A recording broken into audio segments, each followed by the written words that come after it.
They were teenagers. Some were as young as 13. They came forward. They told the truth. They gave names, dates, locations. They handed the most powerful law enforcement agency on Earth everything it needed. And the system looked them in the eye, and it chose him. Not once, twice. This is not a conspiracy theory. This is not speculation. This is a documented, court-verified, government-acknowledged betrayal, one of the most grotesque institutional failures in modern American history. And the only reason you know about it today is because a single newspaper reporter in Miami refused to let it die. What you are about to hear is the story of how Jeffrey Epstein's survivors were destroyed, not just by the man who abused them, but by the lawyers, the prosecutors, the federal agencies, and the media conglomerates who were supposed to protect them. This is how power really works, and this is why so many of his victims are still waiting for justice that may never come. To understand the full scale of this betrayal, you have to go back to 2006. Palm Beach police had been quietly investigating Jeffrey Epstein for over a year. Detectives had interviewed more than a dozen girls. Some were as young as 14. The evidence was substantial. The testimonies were consistent. Detectives recommended that Epstein face charges of lewd and lascivious molestation, a charge that carried a potential life sentence in the state of Florida. The Palm Beach district attorney filed 4 charges, for a man whose own household staff would later testify that procuring underage girls was a near daily operation. 4 charges against a man with a private island, a fleet of aircraft, a network of powerful connections stretching from Wall Street to Washington to Whitehall. The case should have ended there. It should have gone to trial. The victims should have been heard. Instead, something happened that legal scholars still struggle to fully explain. The federal government stepped in. The U.S. Attorney for the Southern District of Florida at the time was a man named Alexander Acosta, and in 2008, Acosta's office negotiated one of the most controversial plea agreements in American legal history. Epstein would plead guilty, not to federal trafficking charges, not to the mountain of evidence compiled by Palm Beach detectives, but to 2 state charges of soliciting prostitution, one of which involved a minor. He would serve 18 months in the county jail, not federal prison, the county jail, with work release privileges that allowed him to leave 6 days a week. But that was not the worst part. The worst part was what the agreement contained that no one was supposed to find out about. Buried inside the non-prosecution agreement, a document that Acosta's office quietly finalized over months of back-channel negotiations with Epstein's legal team, was a clause that granted immunity, not just to Epstein, but to any and all potential co-conspirators, named and unnamed, known and unknown. Federal prosecutors had effectively handed Epstein's entire network a get-out-of-jail card, and they did it secretly, without telling the victims, without notifying the girls who had come forward, who had given statements, who believed that justice was finally coming. Under federal law, victims have the right to be informed and consulted before a plea deal is finalized. That right was violated, deliberately. The Justice Department would later formally acknowledge this, but by then, Epstein had already served his time and walked free. His victims had no idea the deal had even been made until years later. Some of them found out the way the rest of the world did, through the press. Think about what that means for a moment. You are a teenager. You were abused. You told the police. You gave a statement. You trusted the system, and the system signed a secret agreement without your knowledge that guaranteed your abuser would face almost no consequences and made sure his powerful friends never faced any at all. That is not a system failing. That is a system functioning exactly as it was designed to for the people with power. And then the lawyers came. Several of Jeffrey Epstein's survivors who pursued civil litigation were met with the full force of his legal team, pressure campaigns, surveillance, intimidation. Some signed NDAs, non-disclosure agreements, that prevented them from speaking publicly for years. They had already been failed by the criminal system. Now the civil system was being weaponized to silence them further.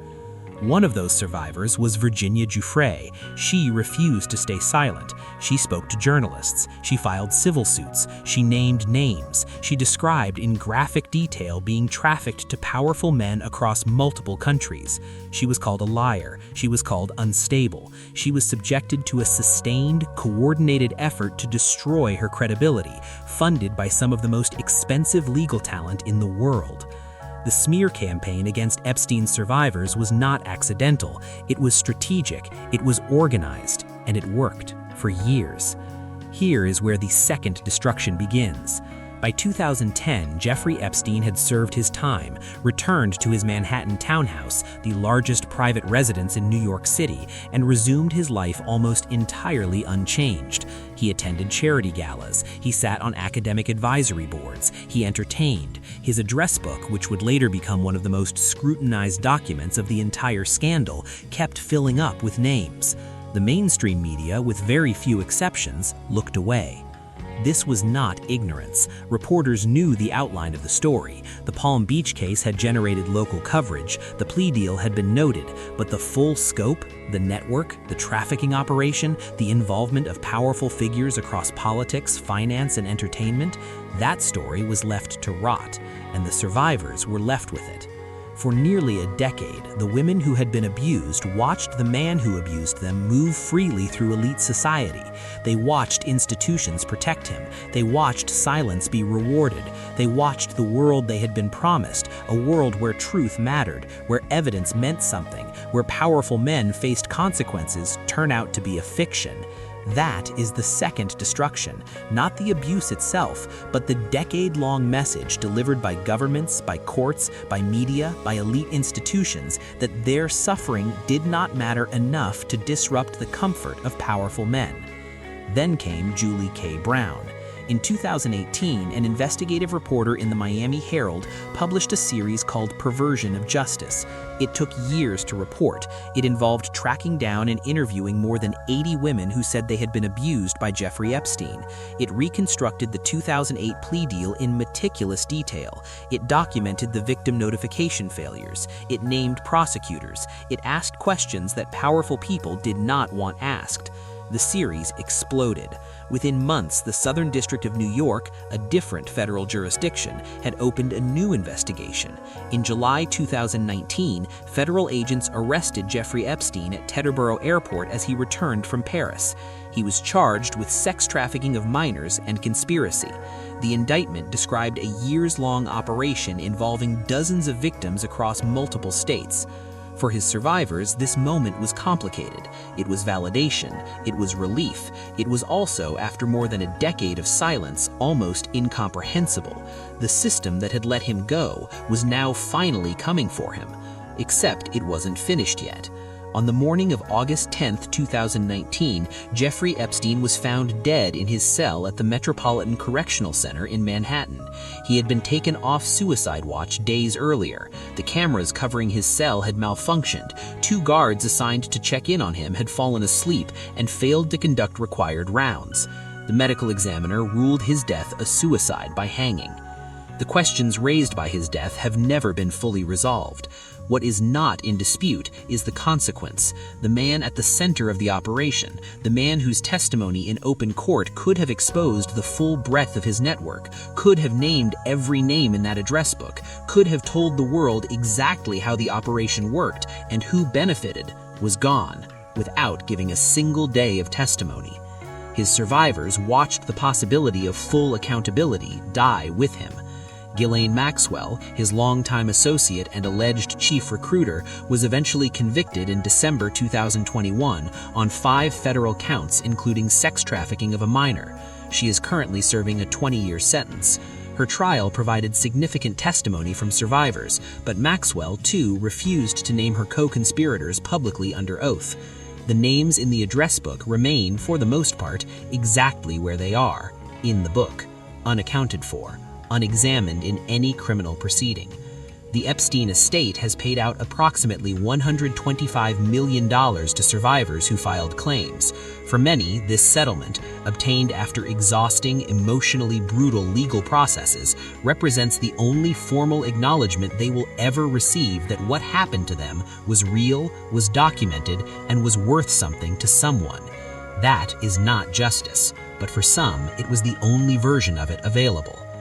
There are survivors still fighting, still in litigation, still navigating a legal system that spent a decade actively working against them before it pretended to work for them. There are NDAs that have never been lifted. There are files held by various agencies whose contents have not been made public. There are questions about how the operation was funded, who knew what, and why so many powerful institutions moved so slowly for so long that remain entirely unanswered. The destruction of Epstein's victims did not happen because the system broke down. It happened because the system worked the way it always works when enough money and enough power are on one side of the equation. It buried the evidence, it silenced the witnesses, it protected the network, and when it finally acted, after a single reporter refused to ask questions, it made sure the man most capable of exposing everyone else